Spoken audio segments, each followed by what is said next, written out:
Dans cette courte vidéo, je vais vous présenter le sujet de mon stage. Donc, c'était un stage de calculabilité qui portait plus exactement sur les fonctions diagonalement non calculables ainsi que sur leurs applications en aléatoire algorithmique. La question à laquelle répond l'aléatoire algorithmique, c'est la question suivante. Qu'est-ce qu'une suite aléatoire? Si on considère des suites de bits infinies, certaines suites vont sembler plus aléatoires que d'autres. Par exemple, ici, la seconde suite, qui est une alternance de 0 et de 1 à l'infini, elle ne semble pas correspondre à l'idée qu'on a d'une suite aléatoire.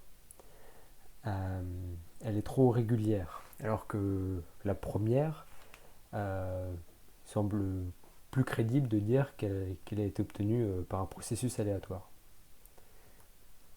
Mais on peut donner une définition très formelle de cette idée qu'on se fait de l'aléatoire grâce à la théorie de la calculabilité. Donc pour ce faire, il faut se munir d'une machine de Turing universelle U et pour toute sortie X possible de cette machine, on va noter Px, le plus petit programme qui donne X en sortie pour la machine U. Donc Px est et on dit que Px est la plus petite représentation de X. Et on note Kx, la complexité de Kolmogorov de cette chaîne X, et elle est définie comme la taille de la plus petite représentation de X. Donc voici un exemple pour bien fixer les idées.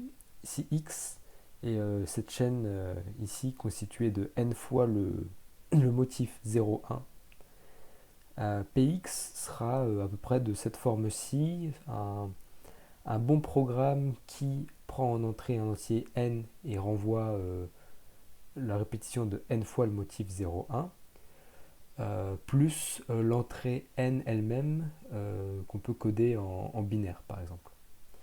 Et donc dans ce cas-là, Kx, qui est la taille de Px, sera de l'ordre de log de n. Donc, muni de cette notion de complexité de Kolmogorov, on peut définir les suites Martin-Löw aléatoires. Donc c'est défini ainsi: si x est une suite de bits infinis, cette suite x sera dite Martin-Löw aléatoire si la complexité de tout segment initial de x de taille n est au moins de l'ordre de n. Donc par exemple, si on reprend notre suite x d'avant qui était une répétition de 1 et de 0, elle n'est pas Martin-Löw aléatoire parce que le calcul qu'on a fait avant, ça donne ces résultats-là, mais avec un log de n ici. Donc la suite n'est pas Martin-Löw aléatoire, elle est en quelque sorte trop régulière. Mais à contrario, si vous êtes capable de tirer à pile ou face un nombre infini de fois, vous allez obtenir presque sûrement une suite Martin-Löw aléatoire. Donc ce que ces deux exemples montrent, c'est que cette notion de Martin-Löw aléatoire est une bonne notion d'aléatoire. Mais le problème qu'on a avec cette notion, c'est que on ne peut pas calculer de suite Martin-Löw aléatoire. Il n'existe pas d'algorithme qui décrive bit par bit une suite X Martin-Löw aléatoire. Et donc, pour pouvoir les étudier plus en détail, il faut se munir de machines de Turing à oracle. Et plus précisément, il nous faut des fonctions DNC, pour diagonalement non calculables, pour avoir des oracles suffisamment puissants pour calculer à peu près des suites Martin-Löw aléatoires. Et donc c'est ces fonctions DNC-là que j'ai étudiées lors de mon stage afin de donner une définition encore plus précise de ce que c'est qu'une suite aléatoire.